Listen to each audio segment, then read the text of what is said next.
Hi friends, ఈరోజు మళ్ళీ మీకోసం ఇంకో రెసిపీతో వచ్చేసాను. అవిసె గింజల పచ్చడి చేశాను. సూపర్ టేస్టీగా ఉంటుంది, హెల్తీగా కూడా ఉంటుంది. అవిసె గింజలతో ఎప్పుడైనా మీరు ఇలా చేసుంటే కామెంట్స్లో పెట్టండి. కారం పొడే కాకుండా పచ్చడి కూడా ట్రై చేయండి నా స్టైల్లో ఈ వీడియోలో చూసేసి.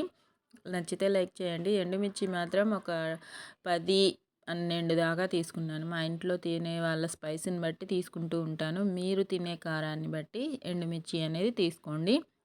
ఇంకా జీలకర్ర ఒక చిన్న స్పూన్‌తో 1 స్పూన్ అంత వేసేసుకున్నాను. అవి బాగా ఫ్రై అయిన తర్వాత లో ఫ్లేమ్‌లోనే ఫ్రై చేసుకోండి. ఈవెన్‌గా ఫ్రై అవుతాయి. అవి ఫ్రై అయిన తర్వాత అదే పాన్‌లో ఇవిగోండి అవిసె గింజలు పెద్ద స్పూన్‌తో 1 స్పూన్ అంత వేసుకుంటున్నాను. నేను చేత్తో వేసుకున్నాను. మీరు స్పూన్ క్వాంటిటీ వేసుకోండి. ఓకేనా?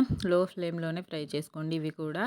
ఇవి ఫ్రై అవుతూ ఉన్నప్పుడు నువ్వులు కూడా 1 స్పూన్ అంత వేసుకున్నాను.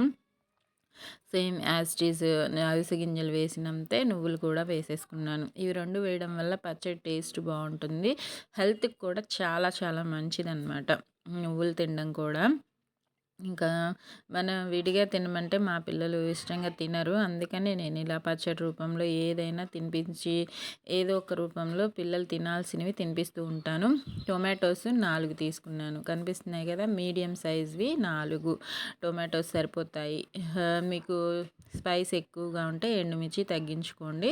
ఎండుమిర్చి క్వాంటిటీ వీటిని 2 బద్దలుగా కట్ చేసుకొని 2 వైపులా కలర్ వచ్చేంతసేపు లో ఫ్లేమ్లో ఆయిల్ మాత్రం 3 స్పూన్స్ వేసుకున్నాను. చిన్న స్పూన్‌తోనే సరిపోతుంది. టొమాటోస్ వేగడానికి లో ఫ్లేమ్‌లోనే కాబట్టి ఈజీగానే ఫ్రై అయిపోతాయి. ఇంకా ఎండుమిర్చి, అవిసె గింజలు, నువ్వులు, ఉప్పు తగినంత ఉప్పు వేసి చక్కగా నలిగేంతసేపు దంచేసుకుంటున్నాను. రోట్లోనే చేస్తున్నాను ఈ పచ్చడి. చాలా చాలా బాగుంటుంది. మీరు చేసుకోలేము అనిపిస్తే మిక్సీలో అయినా పెట్టుకోండి. రోట్లో చేసుకుంటే టేస్ట్ బాగుంటుంది. నేను ఎప్పుడు చెప్తూనే ఉంటాను కదా.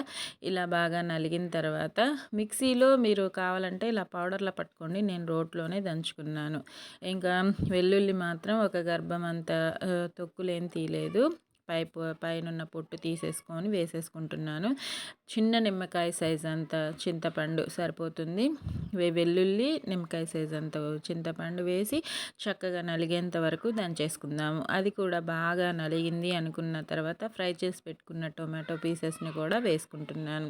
అంతేనండి. ఎప్పుడు తినే దాన్ని కొద్దిగా మార్చి మార్చి చేసుకుంటుంటే మన స్టైల్లో ఏదైనా రెడీ అయిపోతుంది. ఏ రెసిపీ అయినా మన చేతిలోనే ఉంటుంది కదా చేసుకోవడానికి. అలానే చేసుకుంటూ ఉండండి. ఇంట్లో వాళ్ళకి తినిపిస్తూ ఆరోగ్యంగా ఉండండి. ఓకేనా? టొమాటోస్ కూడా వేసుకొని చక్కగా నలిగేంతసేపు రుబ్బేసుకుంటే రుబ్బేసుకున్న తర్వాత లాస్ట్ అండ్ ఫైనల్ ఉల్లిపాయ కూడా వేసేసుకుంటాను.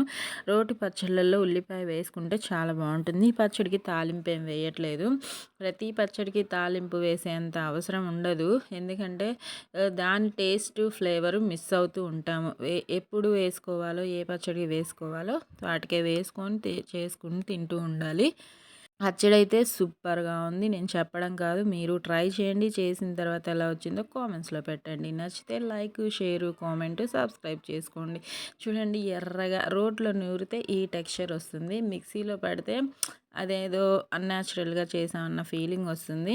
మీకు ఓపిక లేదు అనిపిస్తే మిక్సీలో పట్టుకోండి. రోట్లో నూరితే ఆ నూరేటప్పుడే నోరు ఊరిపోతుంది అనమాట. అంత బాగుంటుంది.